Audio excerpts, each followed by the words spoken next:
ಚಿಕ್ಕಮಗಳೂರಿನ ಶೃಂಗೇರಿ ತಾಲೂಕಿನಲ್ಲಿ ಬಿರುಗಾಳಿ ಮಳೆ. ಹುಲುಗಾರು ಬೈಲ್ ಬಳಿ ರಸ್ತೆಗೆ ಅಡ್ಡಲಾಗಿ ಮರ ಬಿದ್ದಿದೆ. ಮರ ಬಿದ್ದು ಸಿರಿಮನೆ ಫಾಲ್ಸ್ಗೆ ಹೋಗುವ ರಸ್ತೆ ಬಂದ್ ಆಗಿದೆ. ಗಮನಿಸ್ತಾ ಇದ್ದೀರಿ, ಸದ್ಯಕ್ಕೆ ರಸ್ತೆ ಮೇಲೆ ಬಿದ್ದ ಮರವನ್ನ ಸ್ಥಳೀಯರು ತೆರವು ಮಾಡುತ್ತಿದ್ದಾರೆ. ಮಳೆಯಿಂದಾಗಿ ಸುತ್ತಮುತ್ತಲ ಗ್ರಾಮಗಳಿಗೆ ವಿದ್ಯುತ್ ಸಂಪರ್ಕ ಕೂಡ ಕಡಿತಗೊಂಡಿದೆ. ಮರ ತೆರವು ಮಾಡುತ್ತಿರುವಂತಹ ದೃಶ್ಯವನ್ನ ಕೂಡ ನೋಡ್ತಾ ಇದ್ದೀರಿ.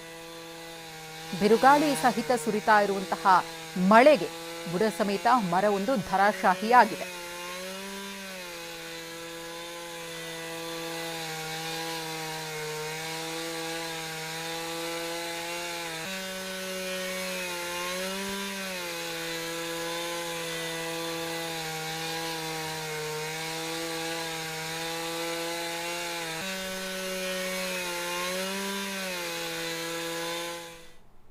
ಬೆಳಗಾವಿಯಲ್ಲಿ ಮಳೆ ಕಡಿಮೆಯಾದರೂ ಅವಾಂತರ ಮಾತ್ರ ತಪ್ತಾ ಇಲ್ಲ.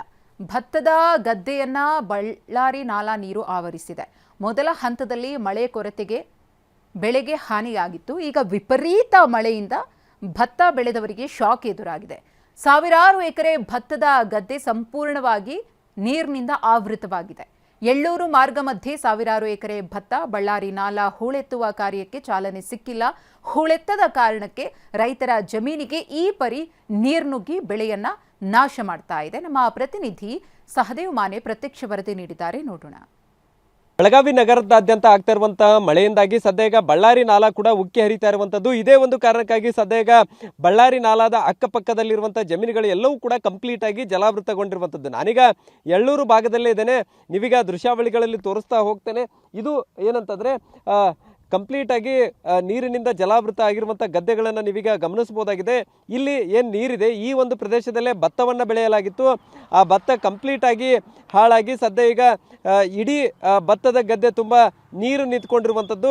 ನೀವೀಗ ಕಣ್ಣು ಹಾಯಿಸಿದ ಕಡೆನೂ ಕೂಡ ನೀರು ನಿಂತಿರುವಂಥದ್ದನ್ನು ಗಮನಿಸಬಹುದಾಗಿದೆ. ಕೇವಲ 4 ದಿನದ ಹಿಂದ್ಗಡೆ ಈ ಒಂದು ಪ್ರದೇಶ ಏನಿತ್ತು ಭತ್ತ ಬೆಳೆಯಲಾಗಿತ್ತು, ಅದು ಕೂಡ ನೀರಿಲ್ಲ ಅನ್ನುವಂಥ ಕಾರಣಕ್ಕಾಗಿ ಭತ್ತ ಒಣಗಿ ಹಾಳಾಗುವಂಥ ಸ್ಥಿತಿ ಇತ್ತು. ಆದರೆ ನಿರಂತರವಾಗಿ 4 ದಿನದಿಂದ ಸುರಿದಂಥ ಮಳೆಯಿಂದಾಗಿ ಈಗ ಭತ್ತ ಎಲ್ಲವೂ ಕೂಡ ಕಂಪ್ಲೀಟ್ ಆಗಿ ನೀರು ಅಂತಿದ್ದಂಥ ರೈತರೆಲ್ಲರೂ ಕೂಡ ಈಗ ಇಷ್ಟೊಂದು ದೊಡ್ಡ ಪ್ರಮಾಣದಲ್ಲಿ ನೀರು ಬಂದಿರುವಂಥ ಕಾರಣಕ್ಕಾಗಿ ಮತ್ತೆ ನೀರಿನಿಂದ ನಿಂತು ಭತ್ತ ಹಾನಿಯಾಗುವಂತಹ ಆತಂಕ ಕೂಡ ಈಗ ರೈತರಿಗೆ ಬಂದೊದಗಿರುವಂಥದ್ದು. ಸದ್ಯ ಈಗ ಹೆಚ್ಚಿನ ಪ್ರಮಾಣದಲ್ಲಿ ನೀರು ನಿಂತಿರುವಂಥ ಕಾರಣಕ್ಕಾಗಿ ಮತ್ತೊಮ್ಮೆ ಭತ್ತ ನಾಟಿ ಮಾಡಿ ಮತ್ತೆ ಬೆಳೆ ಬೆಳೆಯೋಕ್ಕೂ ಆಗದ ಸ್ಥಿತಿಯಲ್ಲಿ ಈಗ ಬಳ್ಳಾರಿ ನಾಲಾದ ಸುತ್ತಮುತ್ತಲು ಇರುವಂಥ ಪರಿಸ್ಥಿತಿ.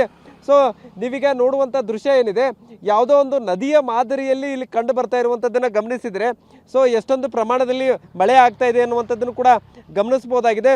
ಒಂದು ಭಾಗದಲ್ಲಿ ಈಗೇನು ಈ ಗದ್ದೆಯ ಪಕ್ಕದಲ್ಲೇ ಬಳ್ಳಾರಿ ನಾಲಾ ಹರಿದು ಹೋಗುತ್ತೆ.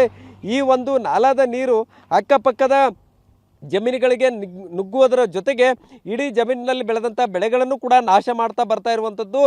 ಹಲವಾರು ವರ್ಷಗಳಿಂದ ಈ ಭಾಗದ ರೈತರು ಸರ್ಕಾರಕ್ಕೂ ಮನವಿ ಮಾಡಿಕೊಂಡಿದ್ದಾರೆ, ಅಧಿಕಾರಿಗಳಿಗೂ ಕೂಡ ಮನವಿ ಮಾಡಿಕೊಂಡ್ರೂ ಕೂಡ ಯಾವುದೇ ಪ್ರಯೋಜನ ಮಾತ್ರ ಆಗ್ತಾ ಇಲ್ಲ. ನೀವೀಗ ನೋಡ್ಬೋದಾಗಿದೆ, ಇಲ್ಲೂ ಕೂಡ ಭತ್ತವನ್ನು ಬೆಳೆಯಲಾಗಿತ್ತು. ಭತ್ತ ಬೆಳೆದಂಥ ಪ್ರದೇಶ ಎಲ್ಲವೂ ಕೂಡ ಕಂಪ್ಲೀಟ್ ಆಗಿ ನೀರಿನಿಂದ ಆವರಿಸಿರುವಂಥದ್ದು. ನಾವೀಗ ಎಲ್ಲಿವರೆಗೂ ಕಣ್ಣಿಗೆ ಕಾಣಿಸುವಷ್ಟು ಪ್ರದೇಶವನ್ನು ತೋರಿಸ್ತೇವೆ. ಸೊ ಅದೆಲ್ಲವೂ ಕೂಡ ಕಂಪ್ಲೀಟ್ ಆಗಿ ನೀರಿನಿಂದ ಮುಳುಗಡೆ ಆಗಿದೆ. ಸರ್, ಹೋದ 4 ದಿನದಿಂದ ಜೋರು ಮಳೆ ಬಂದ ಈಗ ನೀರು ನಿಂತೈತಿ. ನಮ್ಮ ಪ್ರತಿ ವರ್ಷ ಇದೇ ಸಡಗರ ಐತ್ರಿ. ನಮ್ಮ ರೈತರ ಬಳ್ಳಾರಿ ನಾಲಾ ಅಕ್ಕಪಕ್ಕದಲ್ಲಿ ರೈತರಿಗೆ ಬೆಳೆ ತಗೊಳ್ಳೋದು, ಹಣ ಹಾಕೋದು, ಮತ್ತು ಹಿಂದಾಡಿಸಿ ಹಿಂಗೆ ನೀರು ಬಂದ್ರೆ ಸತ್ಯಾನಾಶ ಆಗೋದನ್ನು. ಈಗ ನೋಡ್ರಿ, ಇದ ಭೂಮಿ ಪೈಲ ಭತ್ತ ಹಾಕಿದ್ದು ಈ ಥರ ನೀರು ಬಂತು. ಮತ್ತು ನಾಗೆ ಈ ಥರ ಯಾರು ವಿಚಾರ ಮಾಡ್ತಾರೆ ರೈತರು, ಇದು ನೋಡ್ರಿ ಇಲ್ಲಿ ನಾಟಿ ಹಚ್ಚಕ್ಕೆ ಸಲುವಾಗಿ ನಾವು ಭತ್ತ ಈಗ ಹಚ್ಚಿದೆವು. ಅದು ಹಚ್ಮೇಲೆ ಈಗ ಹಿಂಗೆ ನೀರು ನಿಂತ್ರೆ ಅದು ನಾಟಿ ಬಂದಿದ್ದನೂ ಅದು ನಿರಂಗಿಲ್ಲ. ಮತ್ತು ಹಿಂದೆ ಮಾಡಿ ರೈತರಿಗೆ ತಿರ್ಸ್ತಾರೋ. ಇಲ್ಲಿ ನೀರು ಕೂಡ ಇರಲಿಲ್ಲ. ಕಳೆದ 4 ದಿನದಲ್ಲಿ ಇಷ್ಟೊಂದು ದೊಡ್ಡ ಪ್ರಮಾಣದಲ್ಲಿ ನೀರು ಬಂದಿರುವಂಥದ್ದು. ಸೊ ಇದೇ ಕಾರಣದಿಂದ ಈಗ ಮತ್ತೆ ಏನು ಬೆಳೆ ಕಳೆದುಕೊಳ್ಳುವಂಥ ಆತಂಕ ಕೂಡ ಇದೆ. ಸರ್ಕಾರ ಈ ನಿಟ್ಟಿನಲ್ಲಿ ಚಿಂತನೆ ಮಾಡಬೇಕಿದೆ. ಬಳ್ಳಾರಿ ನಾಲಾವನ್ನು ಸ್ವಚ್ಛಗೊಳಿಸುವುದರ ಜೊತೆಗೆ ಇಲ್ಲಿ ನೀರು ನಿಲ್ಲದ ರೀತಿಯಲ್ಲಿ ನೋಡ್ಕೊಳ್ಬೇಕನ್ನುವಂಥ ನಿಟ್ಟಿನಲ್ಲಿ ಮನವಿಯನ್ನು ಮಾಡ್ಕೊಳ್ತಾ ಇರುವಂಥದ್ದು. ಕ್ಯಾಮರಾಮನ್ ಪ್ರವೀಣ್ ಜೊತೆ ಸಹದೇವ್ ಮನೆ, TV9 ಬೆಳಗಾವಿ.